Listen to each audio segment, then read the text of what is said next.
Hi అండి. నేను మీ రాఘవరావు అని.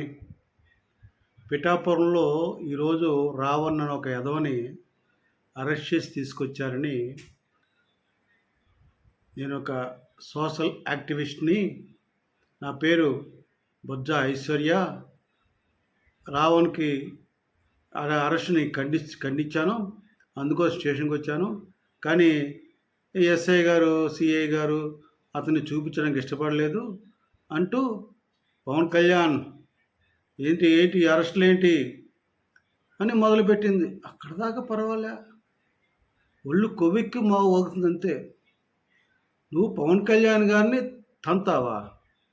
పవన్ కళ్యాణ్ గారిని నీతో తన్నించుకొని హైరోడ్లో పడతాడా? ఏంటి అంత కండకవరం? ఏంటి ఆ పొగరేంటి నీకు? అసలు ఎవరివే నువ్వు? అసలు నువ్వు నీ బతుకు, నువ్వు యాక్టివిస్ట్ అయితే ఏంటి? ఎవడికి ఆ నోరేంటి? సిగ్గు శరవంది. ఒక పుట్టావు. ఆడదానాన్ని నేను ఇంతకాలం జన సైనికులు క్షమించారు. ఇలా నోరు పారేసుకొని క్షమించరు, తాడ తీస్తారు. ఆల్రెడీ ఇలా మాట్లాడే రావణ్ గారిని అరెస్ట్ చేసి బొక్కలు వేశారు. అప్పుడేమైంది? ముందు ముసలి పండుగ ఉంటుంది. వీరు న్యాయానికి వ్యతిరేకంగా వెళ్తున్నారు, ధర్మానికి వ్యతిరేకంగా వెళ్తున్నారు, పొగరబట్టి కొట్టుకున్నారు.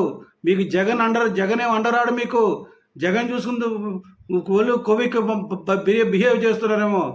జగన్మోహన్ రెడ్డికి దిక్కులేదు. ఆఫ్టర్ ఆల్ నువ్వెంత, నీ బతుకెంత? పనికి మాలిన దానా నువ్వు మాట్లాడతావు పవన్ కళ్యాణ్ గారిని సిగ్గు సెరవు లేకుండా. జాగ్రత్త, ఛాలెంజ్ చేస్తున్నావు. పవన్ కళ్యాణ్ గారిని ఓడించేస్తాను 2029లో. ఓడించకపోతే నా పేరు బొజ్జ ఐశ్వర్య కాదని ఛాలెంజ్. జాగ్రత్త, పవన్ కళ్యాణ్ పెట్టుకో. మాకు ఛాలెంజ్ చేసావు ఆత్మహత్య చేసుకుంటానని. ఇది ఎవడో కేఎస్ ప్రసాద్ ఒక అనలిస్ట్ ఉన్నాడు, వాళ్ళకి ఆత్మహత్య చేసుకుంటానని, లేకపోతే సీరియడ్లా గొడ్లు తీసుకుని సగం నగర ప్రదర్శన చేస్తానని. ఇటువంటి పనికి మా పొరపాటు ఈ ప్రతిజ్ఞ చేయి మాకు.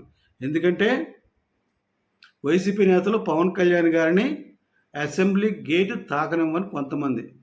ఒకడేమో నీకు అసెంబ్లీ పాస్ ఇస్తాము, అక్కడ గ్యాలరీలో కూర్చుని ఒక సందర్ స్కూల్ లాగా గ్యాలరీ కూర్చుని చూడు, అంతేగాని నీకు అసెంబ్లీలో అడుగుపెట్టే అవకాశం ఇవ్వము మేము అని ఒకడు. ఇంకోడేమో పవన్ కళ్యాణ్ నిన్ను ఓడించకపోతే నేను రెడ్డిగా మారిపోతా అన్నాడు. రెడ్డిగా మారిపోయాడు ముద్రగడ పద్మనాభరెడ్డి. ఇంకొకడు ఇప్పుడు ఇంతకుముందు చెప్పా కేఎస్ ప్రసాద్ ఒక అనలిస్టు, ఎప్పుడు మీ సాక్షి టీవీలో సగలెట్టేవాడు. వాడు పవన్ కళ్యాణ్ కనుక గెలిస్తే నేను ఆత్మహత్య చేసుకుంటా అన్నాడు.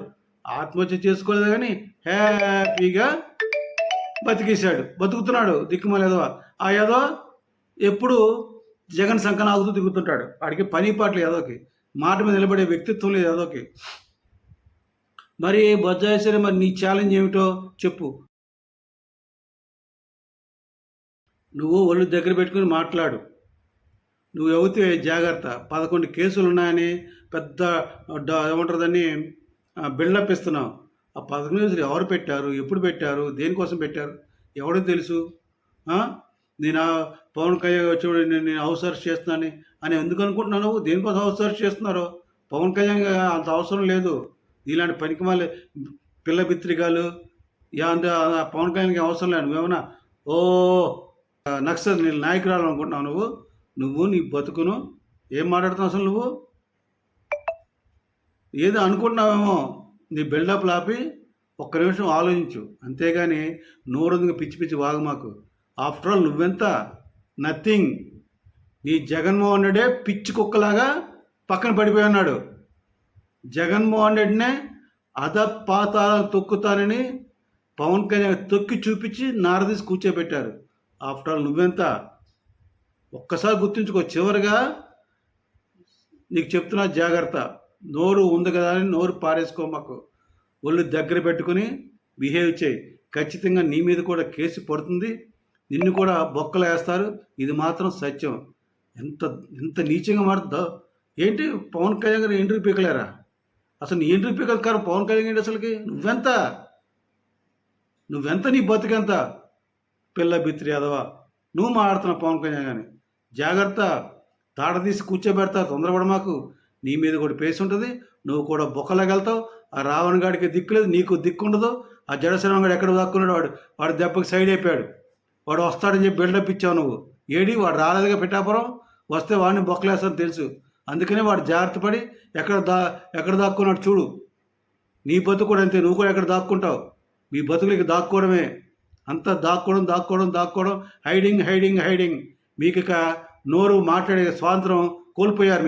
మీరు మాట్లాడిన మాటలకి ప్రజలు చీకొడుతున్నారు. ఆ జగన్మోహన్ రెడ్డికి సిగ్గులేదు, మీకు సిగ్గులేదు. మీరు సిగ్గులేని నికృష్ట ఎదవలు. ఒక నీచం, ఒక నిజాయితీ, ఒక పరువు, ఒక ప్రతిష్ట, ఒక తల్లిదండ్రులు పుట్టామన్న జ్ఞానం, ఒక మానవత్వం లేని వెధవలు మీరు. మీలాంటి నీచులు తప్పకుండా నాశనం అయిపోతారు. నువ్వు పెద్ద నువ్వు పవన్ కళ్యాణ్ గురించి మాట్లాడుతున్నావు. జాగ్రత్త, ఉల్లి దగ్గర పెట్టుకో. పవన్ కళ్యాణ్ గారి మంచిదనం వల్లే నువ్వు కాకినాడ తిరుగుతున్నావు, అది తెలుసుకో.